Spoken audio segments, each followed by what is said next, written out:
6 months later, Jake Morrison stood at the edge of Willow Creek, watching Miguel Herrera cast a fishing line into the water with the concentration of someone far older than his 6 years.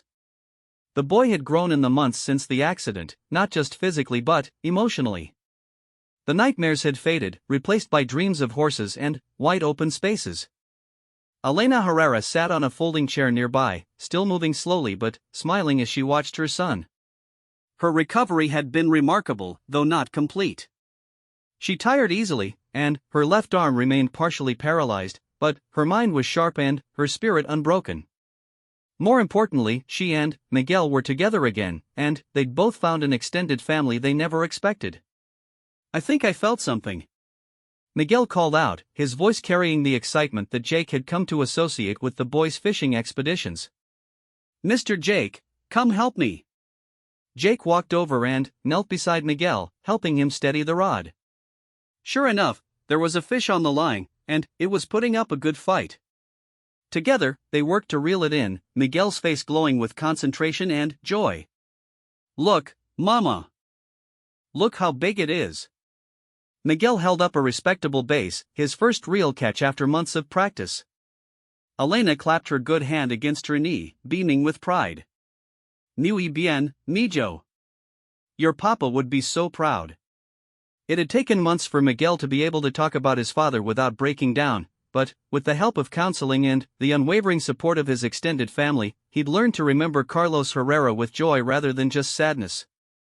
Jake had played a part in that healing, sharing stories of his own father who had died when Jake was young, helping Miguel understand that love didn't end with death.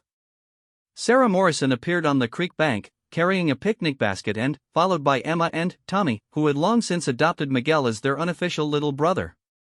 The weekend visits had turned into holidays, and the holidays had turned into a routine that none of them could imagine living without. "How many fish has he caught?" Sarah asked, settling down next to Elena. "This makes 3, Elena replied. "Jake has created a monster. All Miguel talks about is fishing and horses and when he can come back to the ranch." Jake smiled as he helped Miguel put the fish in the cooler they'd brought. It was true that the boy had become obsessed with ranch life, but it was more than just the activities that drew him. It was the sense of belonging, of being part of something larger than himself, that had helped heal the wounds left by the accident. "Speaking of which," Sarah said, glancing at Elena, "we wanted to talk to you about something." Elena raised an eyebrow. Over the months, she'd learned to recognize when the Morrison family was about to spring something on her. Usually, it was something wonderful but unexpected. "What are you plotting now?" she asked with mock suspicion. Jake sat down beside the two women while Miguel ran off to show his fish to Emma and Tommy. "We've been thinking," he began. "Miguel loves it here so much, and you've mentioned that San Antonio feels a little lonely sometimes.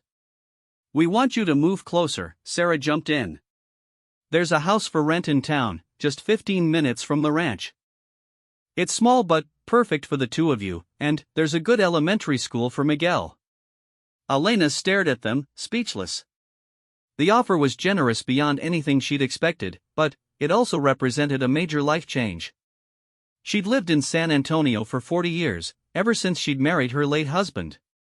"I couldn't ask you to do that," she finally said. "You've already done so much." "You're not asking," Jake interrupted. "We're offering. Miguel is family now, Elena. You both are. And family takes care of family." Elena looked out at the creek where her son was now teaching Emma how to bait a hook, his dark head bent close to her blonde one as he showed her the proper technique. In the distance, Tommy was trying to skip stones, with moderate success. "Miguel talks about nothing but the ranch," she admitted. "And he's so happy here. Happier than I've seen him since before the accident." "Then, say yes," Sarah urged. "Give it a try for a year. If it doesn't work out, you can always move back to San Antonio." Elena was quiet for a long moment, considering. The truth was, she'd been lonely in the city, especially since Miguel started having trouble in school. The other children had teased him about his scars from the accident, and the teachers, though well-meaning, treated him like he was fragile. Here at the ranch, he was just Miguel, a boy who could fish and ride horses and help with the cattle. The house, she said finally. Is it really suitable? I don't need much, but, Miguel. 2 bedrooms, a nice kitchen, a yard for him to play in, Jake said. And, Mrs. Patterson who owns it is a retired teacher.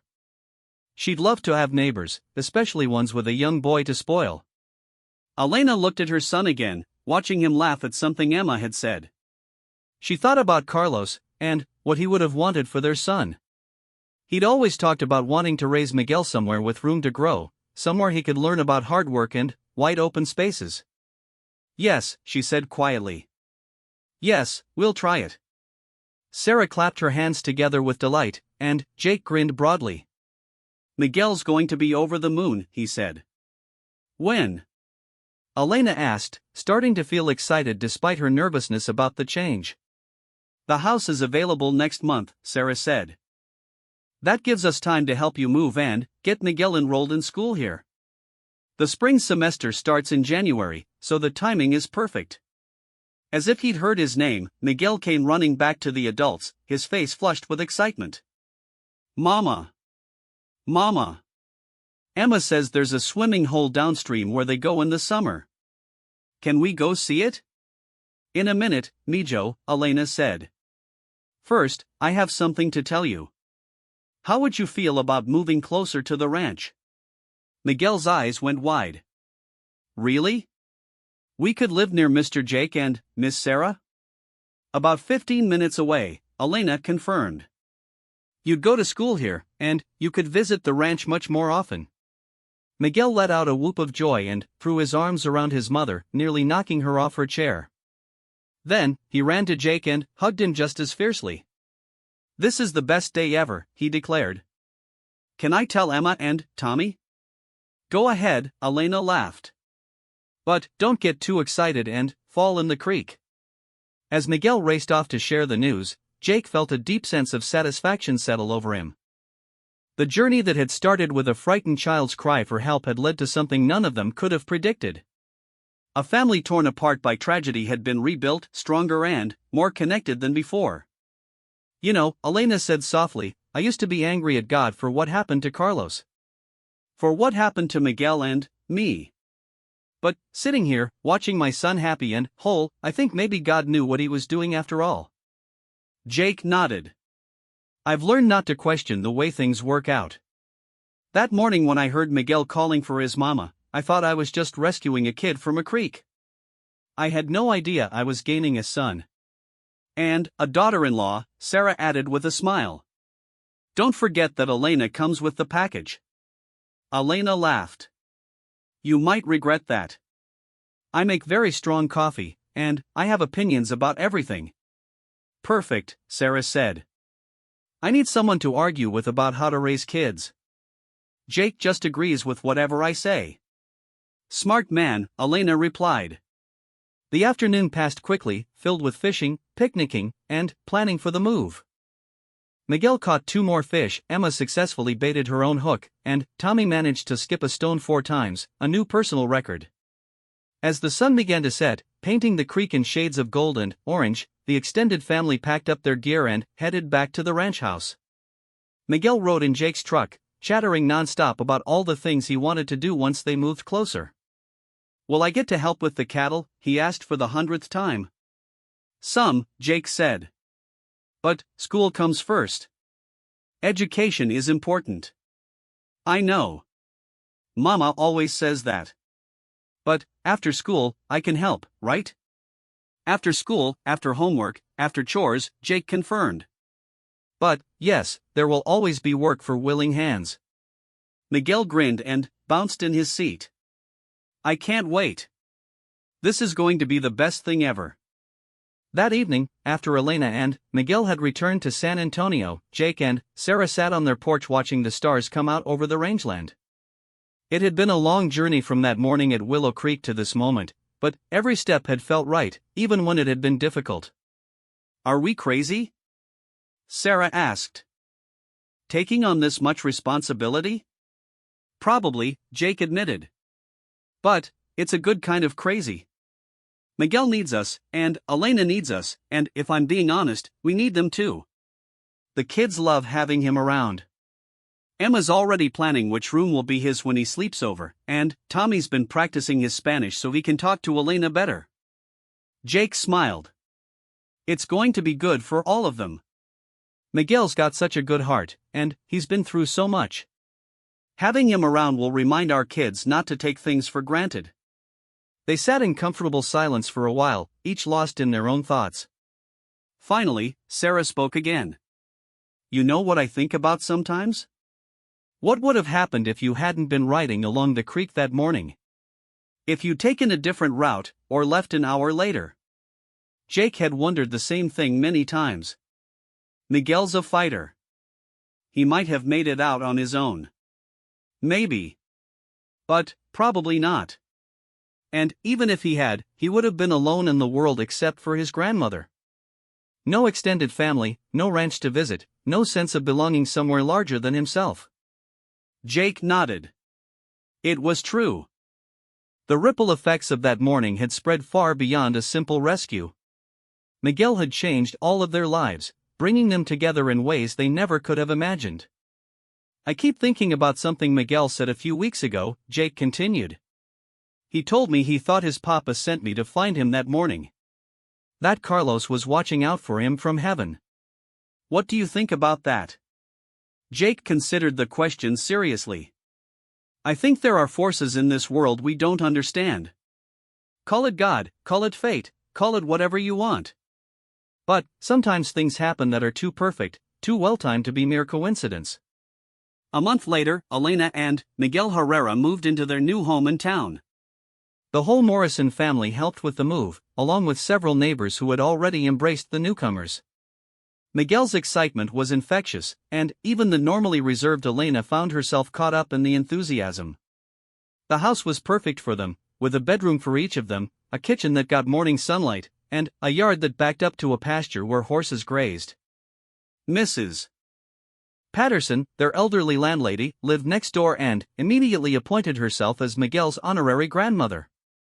Miguel's first day at the local elementary school was a mixture of nervousness and excitement. Jake had taken the morning off to drive him, wanting to make sure the transition went smoothly. Elena came too, though she was more nervous than her son. What if the other kids don't like me? Miguel asked as they walked toward the school entrance. They'll like you, Jake assured him. You're a good kid, and kids can sense that. Just be yourself. And if anyone gives you trouble, you tell the teacher, Elena added. Or Mrs. Morrison or Mr. Jake. We won't let anyone hurt you. Miguel's teacher, Mrs. Henderson, was a warm, experienced woman who had been briefed on Miguel's background. She welcomed him to the class and assigned Emma Morrison to be his buddy for the first few days, which thrilled both children. By the time Jake picked Miguel up that afternoon, the boy was bubbling over with stories about his new classmates, his teacher, and all the things he'd learned. The transition had been even smoother than anyone had dared to hope. As spring turned to summer, Miguel settled into his new life with remarkable ease. He threw himself into school with enthusiasm, made friends quickly, and spent every free moment at the ranch. Jake taught him to ride properly, starting with gentle Dusty and gradually working up to more spirited horses. Elena found her own place in the community as well. Her natural warmth and excellent cooking skills made her popular with the neighbors, and she began volunteering at the school library. The slower pace of small-town life suited her, and the stress lines that had marked her face since the accident began to fade. One evening in late June, almost exactly a year after the accident, Jake was checking on the cattle when he heard a familiar sound. A voice calling across the pasture, but this time it was filled with joy rather than desperation. Mr. Jake! Come see! I can rope a fence post from horseback. Jake rode over to where Miguel was practicing on Dusty, Elena watching nervously from the fence. True enough, Miguel had managed to lasso a fence post while mounted, a skill that had taken Jake years to master. That's impressive, Jake said, genuinely amazed. How long have you been practicing that? Every day after school for 2 weeks, Miguel said proudly. Emma said I couldn't do it, so I had to prove her wrong. Well, you certainly did that. But remember what I taught you about showing off. Miguel's face grew serious. Practice in private, perform when you're sure. I know, Mr. Jake. I wasn't showing off. I was just proving myself ready. Ready for what? Miguel glanced at his mother, then back at Jake.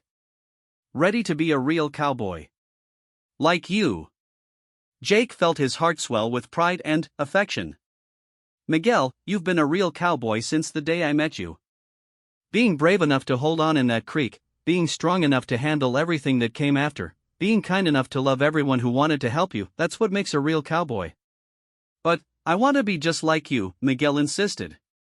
Then, be the kind of man who helps people when they need it, Jake said. Be the kind of man who keeps his promises and takes care of his family. Be the kind of man who listens when someone calls for help. Miguel nodded solemnly, absorbing the wisdom. I will, he promised. And, someday, maybe I'll save someone too. As they rode back toward the ranch house, Jake reflected on how much had changed since that morning at Willow Creek. A family had been shattered and rebuilt. A child had lost his father but gained an entire community of people who loved him. And Jake himself had discovered that sometimes the greatest adventures didn't come from traveling to distant places, but from opening your heart to the unexpected connections that life put in your path. Miguel chattered happily about his plans for the summer, his hopes for the new school year, and his dreams of someday having his own ranch. Elena walked beside them, her face peaceful in the golden evening light. This was what healing looked like, Jake realized.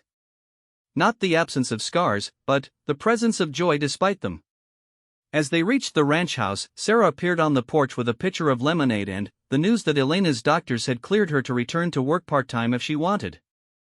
Elena had been a teacher before the accident, and the local school had already approached her about possibly joining their faculty. It would be perfect, Sarah said as they all settled on the porch. Miguel could walk to your classroom for lunch every day. Elena smiled. I've been thinking about it. It would be good to have a purpose again, something beyond just recovering. You always had a purpose, Jake said firmly. Raising Miguel, being part of this family, that's more important than any job. I know, Elena said. But teaching is part of who I am. And I think I'd like to share what I've learned about resilience with other children. Miguel looked up from his lemonade. Mama, if you teach at my school, does that mean you can make sure no one picks on the new kids? That's exactly what it means, Elena said, ruffling his hair. As the evening progressed and the extended family shared dinner together, Jake marveled at the completeness of it all. A year ago, he'd been a simple rancher with a good life but no idea how much richer it could become. Now his family had expanded in ways he never could have imagined, and every day brought new joys and challenges. Later, as Elena and Miguel prepared to go home, Miguel approached Jake with something behind his back. I made this for you, the boy said shyly, producing a wooden plaque he'd been working on in his art class. Burned into the wood in careful letters were the words, Jake Morrison, a real cowboy who saves people. Jake accepted the gift with tears in his eyes. This is beautiful, Miguel. Thank you. Do you really like it? I love it. And, I love you, son. Miguel beamed and threw his arms around Jake's neck. I love you too, Mr. Jake. You're the best papa a boy could have, even if you're not really my papa. I'm your papa in every way that counts, Jake assured him. And, I always will be. As he watched Elena and Miguel drive away toward their home in town, Jake felt a deep sense of gratitude for the strange turns life had taken. He thought about Carlos Herrera, a man he'd never met but whose memory had become part of their family story. He thought about the morning he'd heard a child's voice crying Mama from Willow Creek, and how that single moment had changed everything. Sarah came up beside him and slipped her hand into his. Penny for your thoughts? Just thinking about how we got here, Jake said. How one decision to follow a sound led to all this. Do you ever regret it? The complexity, the responsibility? Jake looked at her in surprise. Regret Miguel? Regret Elena? Regret any of it? Never. Not for a single second. Good, Sarah said with a smile. Because I just got off the phone with Mrs. Patterson. She says there's another house for rent on Miguel Street. Apparently, Elena's sister is thinking about moving up from Houston with her 2 kids. Jake laughed. Let me guess. Miguel's been working on his aunt to convince her? Apparently, he's told her all about the horses and the fishing and how much fun it is to live near a ranch. She's coming to visit next weekend. Well, Jake said, looking out over the rangeland where his cattle grazed peacefully, I suppose we'll just have to show her what she'd be missing if she didn't move here. You know this is never going to end, don't you? Sarah teased. Miguel's going to keep finding relatives and friends who need to experience ranch life. Pretty soon, half of San Antonio will have relocated here. As long as they're good people who appreciate wide open spaces and the value of hard work, I don't see a problem with that.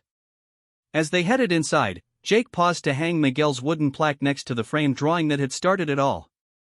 Jake saved me, the crayon letters still proclaimed, though now they were accompanied by the more sophisticated message burned into wood.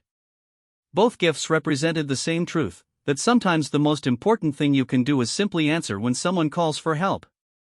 Jake had done that on a spring morning at Willow Creek, and the ripples from that decision were still spreading outward, creating new connections, new families, and new possibilities for love and healing. Tomorrow there would be cattle to check, fences to mend, and probably a phone call from Miguel with some new plan or adventure. There might also be a visit from Elena's sister, and who knew what that might lead to. But whatever came next, Jake knew he was ready for it. After all, he was a real cowboy who saved people. Miguel had said so, and Miguel was never wrong about the things that mattered most. The hospital waiting room smelled like disinfectant and stale coffee. Jake sat in an uncomfortable plastic chair, Miguel curled up asleep in his lap. It had been 6 hours since they'd pulled the boy from Willow Creek, and the medical team was still working on his parents. The news wasn't good. Dr. Patricia Williams, the trauma surgeon, had explained the situation as gently as possible. Miguel's father, Carlos Herrera, had died on impact when their car rolled down the embankment. His mother, Elena, was in critical condition with severe head trauma and internal injuries. The doctors were doing everything they could, but her chances were uncertain at best. Miguel didn't know about his father yet. The social worker, Mrs. Janet Morrison, had decided to wait until they could assess the boy's emotional state more thoroughly. He'd been through enough trauma for one day, and there would be time to process the loss later when he was stronger. Sarah Morrison had arrived at the hospital an hour earlier, bringing clean clothes for Jake and a bag of toys and books for Miguel. She'd taken one look at the sleeping child and immediately understood why her husband couldn't just walk away from this situation. He's so small, she whispered, sitting down in the chair next to Jake. How old is he? 6, according to the paperwork. His grandmother in San Antonio is driving up, but she won't be here until tonight. Poor lady is beside herself. Sarah reached over and smoothed Miguel's dark hair. What are we going to do? Jake knew what she was really asking. They had their own children to think about, their own responsibilities. But, looking down at Miguel's peaceful face, Jake couldn't imagine abandoning him to navigate this nightmare alone. I don't know, he admitted. But I can't just leave him here. Deputy Gonzalez appeared in the waiting room doorway, looking tired but determined. She'd been coordinating with various agencies all day, trying to piece together what had happened to the Herrera family and arrange temporary care for Miguel. Any news on the mother? She asked quietly. Jake shook his head. Still in surgery. The doctor said it could be hours before they know anything definitive. I spoke with the grandmother, Maria Herrera. She'll be here around 8 o'clock. She's the boy's closest relative, and she's prepared to take custody. Sarah looked relieved, but Jake felt a strange reluctance. He'd only known Miguel for a few hours, but something about the boy had gotten under his skin. Maybe it was the way he'd cried for his mother in the creek. Maybe it was the trust in his eyes when he'd asked Jake to stay with him. Or maybe it was just the knowledge that this child's whole world had been shattered in a single moment. Miguel stirred in Jake's arms, blinking up at him with sleepy eyes. Mr. Jake? Are we still at the hospital? Yes, buddy. We're waiting to hear about your mama. Are you feeling okay? Miguel nodded and looked around the waiting room, taking in the presence of Sarah and Deputy Gonzalez. This is my wife, Sarah, Jake explained. And, you remember Deputy Gonzalez from earlier? Hi, Miguel, Sarah said softly. I brought you some crackers and juice if you're hungry. The boy accepted the snacks gratefully, though he only nibbled at the crackers. Jake could tell he was still in shock, moving through the motions without really processing what was happening around him. Miguel, Deputy Gonzalez said gently, your abuela is coming to see you tonight. She's driving up from San Antonio. Miguel's face lit up for the first time since Jake had found him.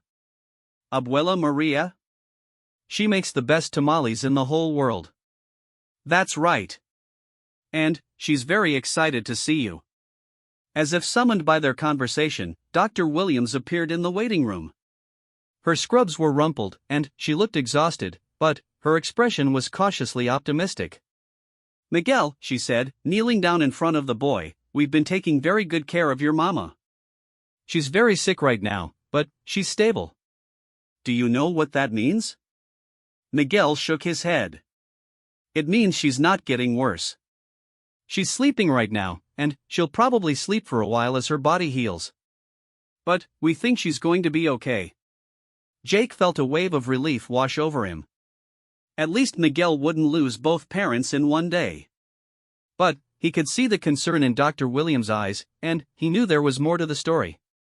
Can I see her? Miguel asked. Not right now, sweetheart. Maybe tomorrow, when she's feeling a little better. But, I promise you, we're taking very good care of her. After Miguel was distracted by Sarah, who had found a coloring book in her bag, Dr. Williams pulled Jake and Deputy Gonzalez aside. The mother is stable for now, she said quietly, but she's facing a long recovery.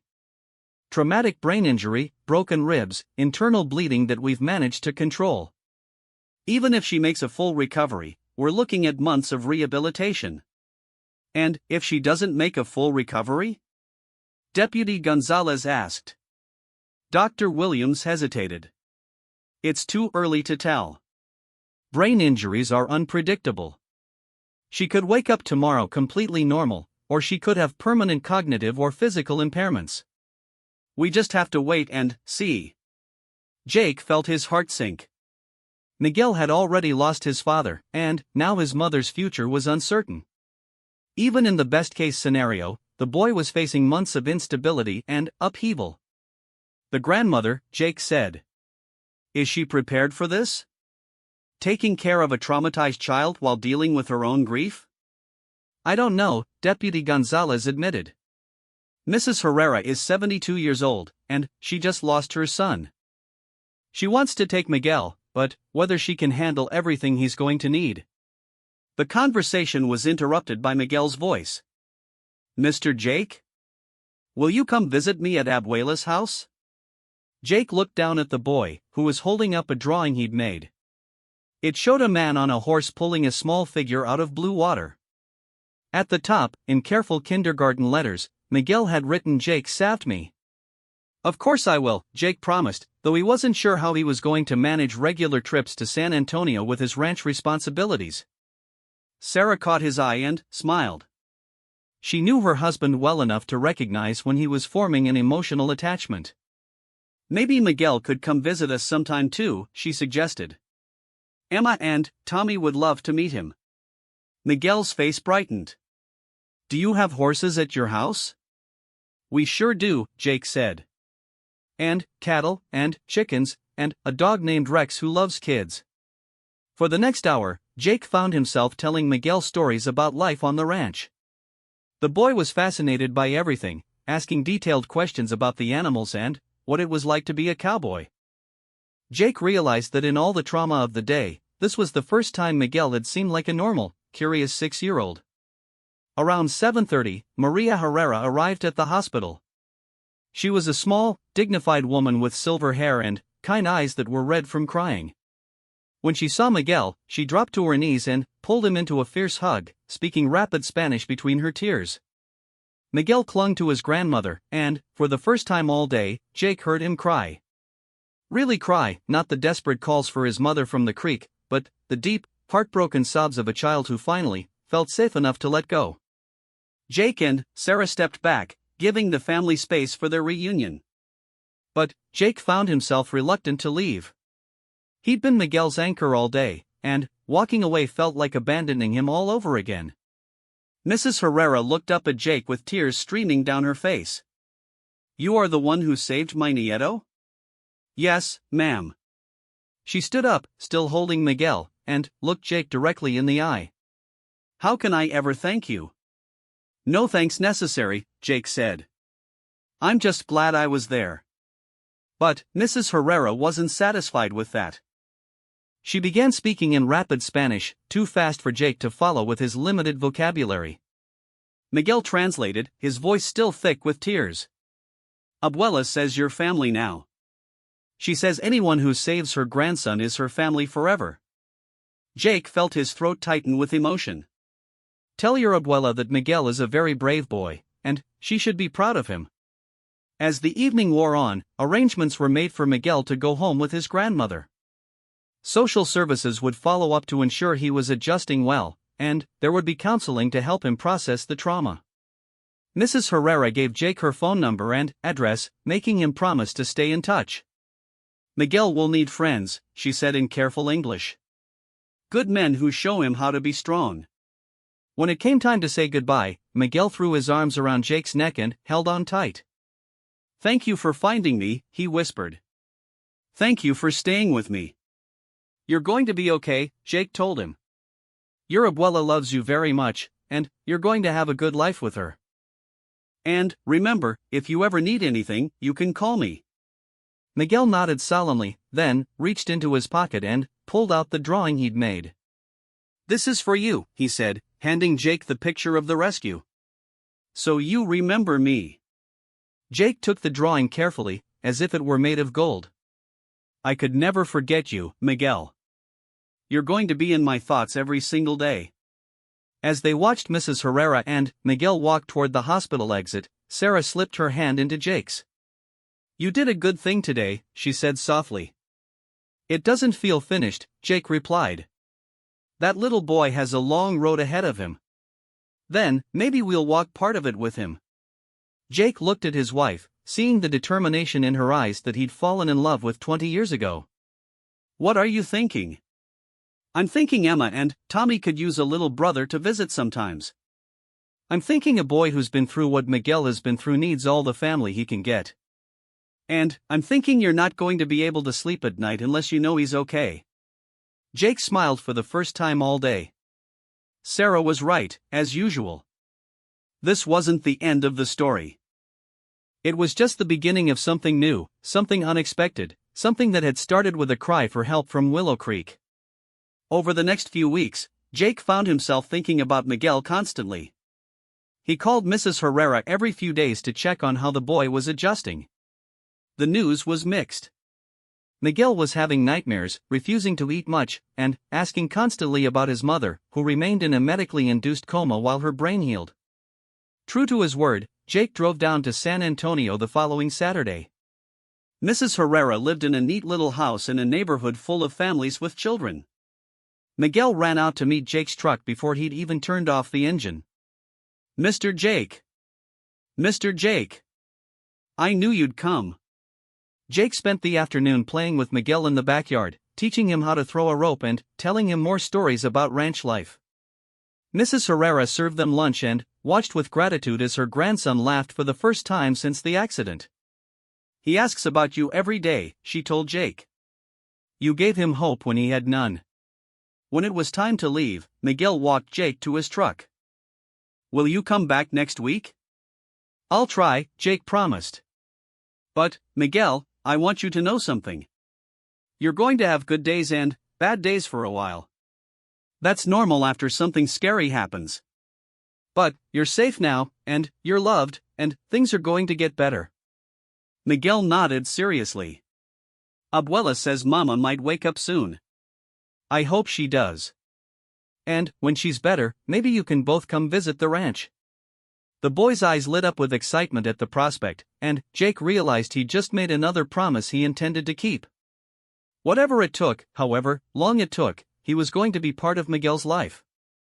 As Jake drove back toward home, he thought about the randomness of fate. If he'd ridden a different trail that morning, if he'd started his rounds an hour later, if Miguel had been swept further downstream, their paths might never have crossed. But they had crossed, and now Jake couldn't imagine his life without this unexpected connection. Sarah was waiting on the porch when he got home, and he could tell from her expression that she had news. "Dr. Williams called," she said. "Miguel's mother woke up this afternoon. She's asking for him." Jake felt a surge of relief and happiness. Elena Herrera had beaten the odds, and Miguel would have his mother back. It wouldn't be easy, and there would be a long recovery ahead, but the family would be together. "There's something else," Sarah continued. "Mrs. Herrera called too. She wants to know if Miguel can spend next weekend with us. She thinks it would be good for him to have something to look forward to, and apparently he hasn't stopped talking about seeing the horses." Jake grinned. "What did you tell her?" "I told her we'd be honored to have him. Emma and Tommy are already planning everything they want to show him."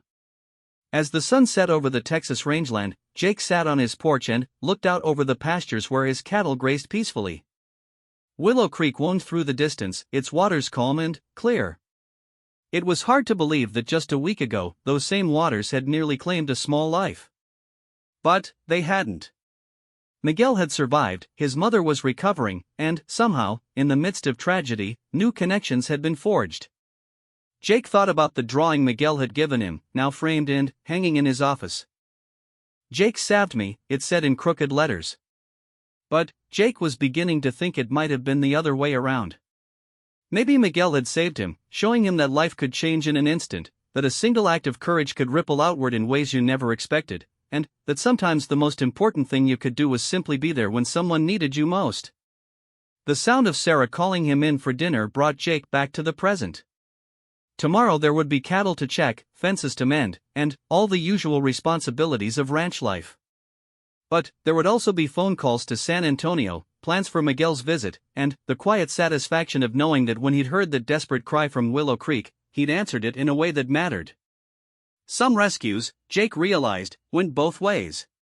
He'd pulled Miguel from the creek, but the boy had pulled something out of him too, a reminder of what it meant to be truly needed, truly trusted, and truly connected to another human being's fate. As he headed inside to join his family for dinner, Jake smiled at the thought of next weekend, when Miguel would get to meet Dusty and Rex, see the cattle, and experience the wide-open spaces of the ranch. It would be good for all of them, and it would be another step forward in the journey that had begun with a child's voice crying for help and a cowboy who couldn't ignore the call. Jake Morrison had been working cattle for 23 years, and in all that time, he'd learned to trust his instincts. The morning sun painted the Texas rangeland in shades of gold and amber as he rode his quarter horse, Dusty, along the familiar trail that bordered Willow Creek. The water ran clear and cold, fed by spring rains that had been unusually heavy that year. Jake pulled his hat down against the glare and checked his watch. 7:30 in the morning, and already the temperature was climbing toward what promised to be another scorching day. He'd started his rounds early, hoping to move the herd to better grazing before the heat became unbearable. The cattle were scattered along the creek bottom, taking advantage of the shade and water. As he counted heads, making sure none of the steers had wandered off during the night, Jake's mind wandered to his own family. His wife Sarah had been after him to take a vacation, maybe drive up to Colorado where her sister lived.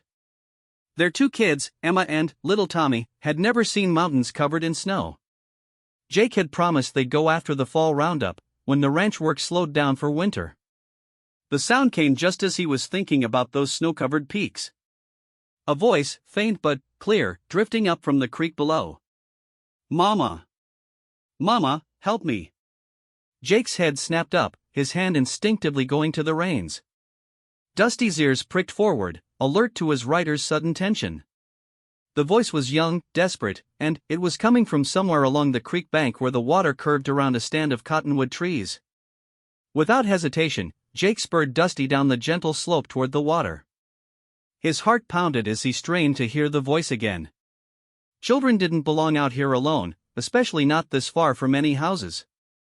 The nearest neighbor was the Hendricks place, 5 miles to the east, and they didn't have any kids young enough to sound like that voice. Mama! Please, Mama! The cry came again, more urgent this time, and Jake could tell it was moving along the creek bank.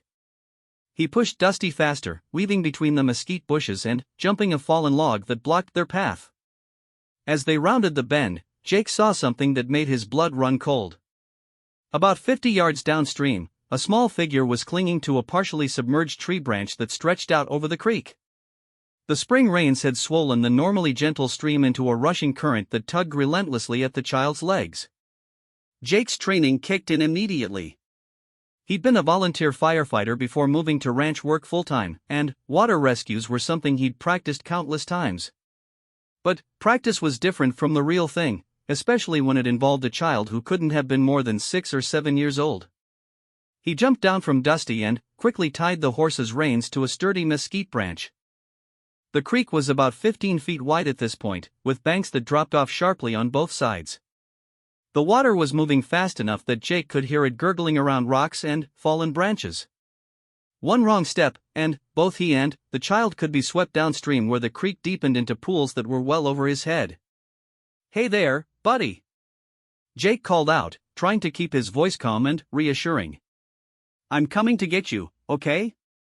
Just hold on tight to that branch."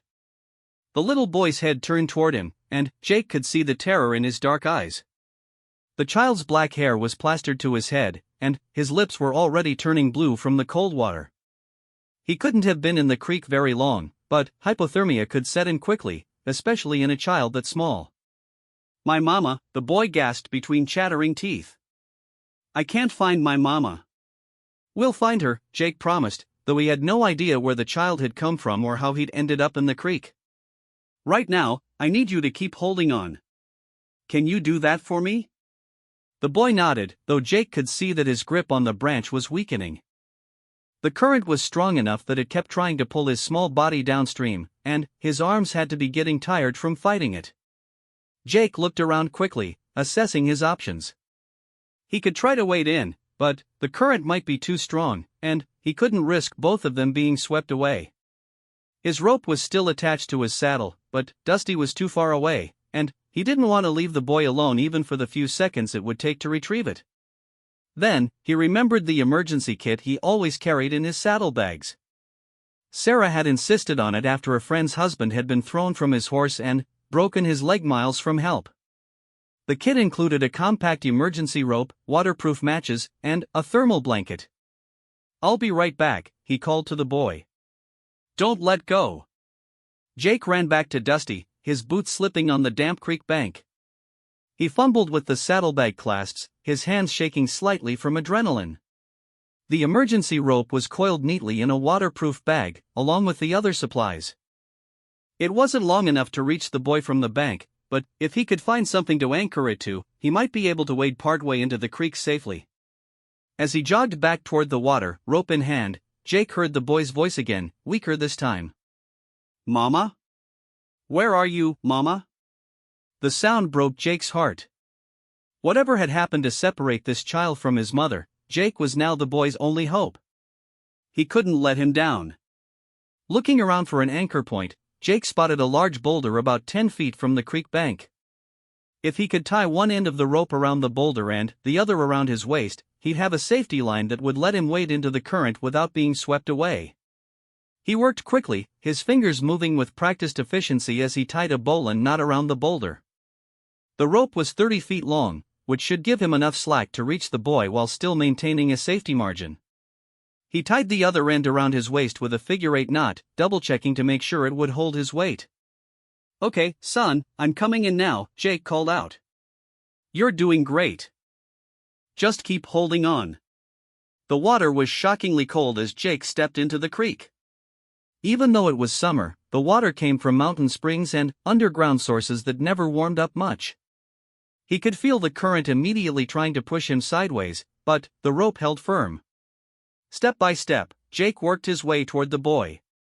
The creek bottom was rocky and uneven, making it difficult to maintain his footing.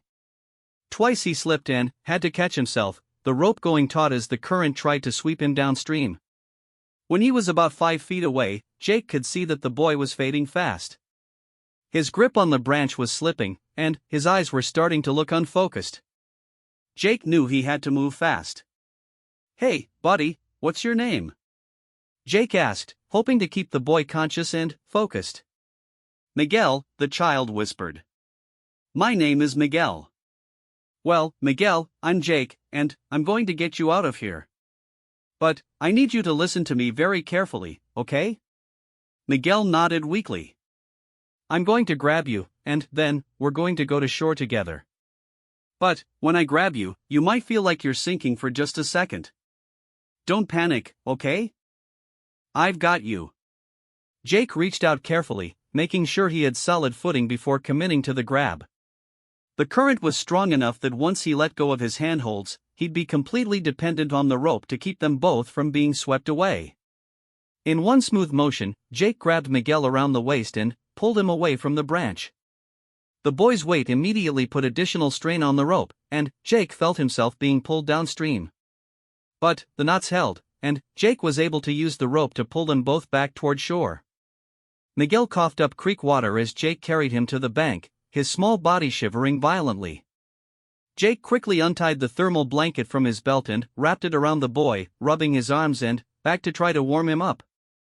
"You're okay now," Jake said softly. "You're safe." But even as he comforted Miguel, Jake's mind was racing. Where had this child come from? How had he ended up in the creek? And, most importantly, where was his mother? As if reading his thoughts, Miguel looked up at him with huge, dark eyes. "Mr. Jake? Can you help me find my mama? She's lost, and I don't know where she went." Jake's heart sank. The child was obviously confused about what had happened. In his experience, when children got separated from their parents in rural areas like this, it was usually because of an accident. Car crashes, medical emergencies, or worse. "We'll find her," Jake promised again. "But first, we need to get you warmed up and make sure you're okay. Can you tell me what happened? How did you end up in the creek?" Miguel's face scrunched up as he tried to remember. "We were driving," he said slowly. "Mama and me. And Papa too. We were going to visit Abuela in San Antonio. But then..." His voice trailed off, and tears started rolling down his cheeks. "It's okay," Jake said gently. "Take your time." "There was a loud noise," Miguel continued. "And Mama was screaming. And then I was in the water, and I couldn't find them anywhere." Jake felt a chill that had nothing to do with the creek water. It sounded like Miguel and his family had been in some kind of accident, possibly a car crash. If that was the case, his parents might be injured and in need of immediate medical attention. He looked around, trying to spot any signs of a vehicle or accident scene. The creek ran roughly parallel to Farm Road 1287, which was about a quarter mile to the north.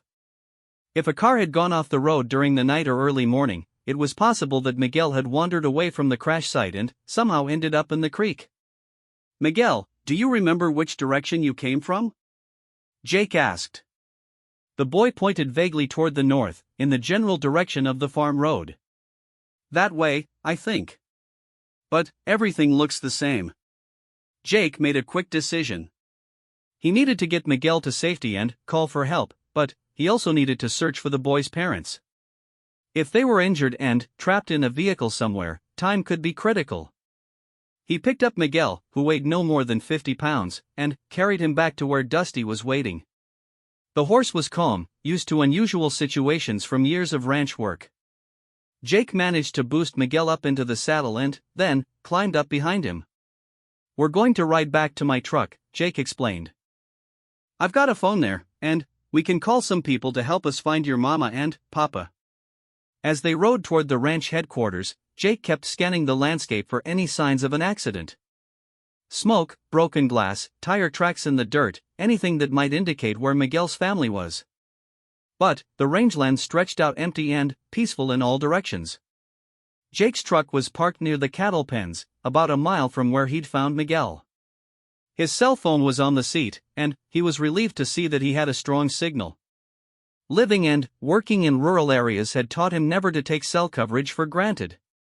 He called 911 first, explaining the situation to the dispatcher. Within minutes, he'd arranged for an ambulance to meet them at the ranch, along with sheriff's deputies who could coordinate a search for Miguel's parents. Then, he called his boss, Tom Bradley, who owned the ranch. "Tom, it's Jake. I've got a situation out here. Found a little boy in Willow Creek, says his parents were in some kind of accident." Tom didn't hesitate. "What do you need?" "Search teams. If there's a vehicle down somewhere between the creek and Farm Road 1287, we need to find it fast. This boy's been in cold water, and if his parents are hurt, I'll get every hand we've got out there," Tom promised. "And I'll call the Hendricks place and the Martinez Ranch. Between all of us, we can cover a lot of ground quickly." While they waited for help to arrive, Jake did what he could to keep Miguel warm and comfortable. The boy had stopped shivering, which was a good sign, but he was clearly exhausted and scared. Jake gave him a granola bar from his lunch and a bottle of water, talking to him quietly about the ranch and the animals to keep him distracted. "Do you like horses?" Jake asked. Miguel nodded, reaching out to pat Dusty's neck. "Papa said maybe we could get a horse someday. When we save up enough money." The way he talked about his father in the past tense made Jake's chest tight with worry. He hoped it was just the confusion of a traumatized child, not an indication of something worse. The first sound of sirens came about 20 minutes later, growing louder as the emergency vehicles made their way down the gravel road that led to the ranch headquarters. Jake was relieved to see not just an ambulance, but also 2 sheriff's department vehicles and what looked like a search and rescue truck. The paramedics took charge of Miguel immediately, checking his temperature and vital signs while asking Jake questions about how long the boy had been in the water. Miguel was scared of the strangers at first, clinging to Jake's shirt, but the paramedics were gentle and experienced with frightened children. Sheriff's Deputy Maria Gonzalez introduced herself and began taking Jake's statement about finding Miguel. She was a small, competent-looking woman with kind eyes who spoke to Miguel in fluent Spanish, which seemed to comfort him. "Has he said anything about where the accident might have happened?" she asked Jake. He pointed north, toward the farm road. "But he's pretty confused about the details. Says there was a loud noise and his mother was screaming." Deputy Gonzalez nodded grimly. "We've got teams checking the road and the surrounding area. If there's a vehicle out there, we'll find it." As if summoned by her words, one of the search team radios crackled to life. "Base, this is Unit 3. We've got a vehicle down about 2 miles north of the creek. Looks like it went through the guardrail and rolled. Better get everyone out here." Jake felt his stomach drop. Miguel looked up at him with wide eyes, somehow understanding that the radio call was about his family. "Mama," the boy whispered. "We're going to find out," Deputy Gonzalez said gently. She turned to Jake. "Would you mind riding along? The boy trusts you, and we might need your help keeping him calm." Jake didn't hesitate. "Of course." The drive to the accident scene took only a few minutes, but it felt much longer. Miguel sat between Jake and Deputy Gonzalez in the patrol car, clutching Jake's hand. The ambulance followed close behind, along with fire trucks and additional search personnel. When they arrived, Jake could see immediately that it had been a serious accident. A small sedan had crashed through the guardrail on a curve and rolled down a steep embankment. The car had come to rest on its side about 50 yards from the road, hidden from casual view by mesquite bushes and tall grass. Emergency crews were already working to extract 2 people from the wreckage. Jake couldn't make out details from where they stood, but he could see that both victims were being placed on stretchers and loaded into ambulances. Miguel started crying when he saw the overturned car. "That's our car," he sobbed. "That's Mama and Papa's car." Deputy Gonzalez knelt down next to him. "Miguel, the doctors are taking very good care of your Mama and Papa. They're going to take them to the hospital where they can get all better. But Jake could see the grim expressions on the faces of the emergency workers, and he had a sinking feeling that Miguel's parents might not be getting better anytime soon. The accident looked like it had been severe, and the fact that Miguel had wandered away suggested that it had happened hours ago, possibly during the night. As the ambulances pulled away with their sirens wailing, Jake felt the weight of responsibility settling on his shoulders. This little boy had lost everything in a matter of hours, and, for some reason, fate had put Jake in the position of being his lifeline. What happens now?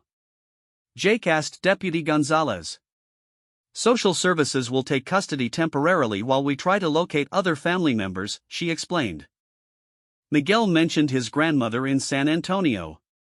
We'll try to contact her. Miguel looked up at Jake with eyes full of trust and fear. Will you stay with me, Mr. Jake? I don't want to be alone. Jake looked at Deputy Gonzalez, who nodded. We could use your help, she said. At least until we get him settled somewhere safe. As they drove back toward town, with Miguel falling asleep against Jake's shoulder, Jake thought about the strange turns life could take. This morning he'd been a simple rancher checking on cattle. Now he was responsible for a traumatized child who had no one else in the world to trust. He thought about Sarah and their own kids, safe at home. He thought about how quickly everything could change, how a family could be driving along a country road one moment and scattered to the winds the next. But mostly he thought about the small, warm weight of the sleeping child against his shoulder, and the promise he'd made to help find Miguel's mother. Even if that search now led to a hospital instead of a creek bank, Jake was determined to see it through. The sun was climbing higher in the Texas sky, and what had started as a routine day on the ranch had become something else entirely. Jake had always believed that everything happened for a reason, and maybe the reason he'd been riding along Willow Creek that morning was to make sure that Miguel didn't face this tragedy alone.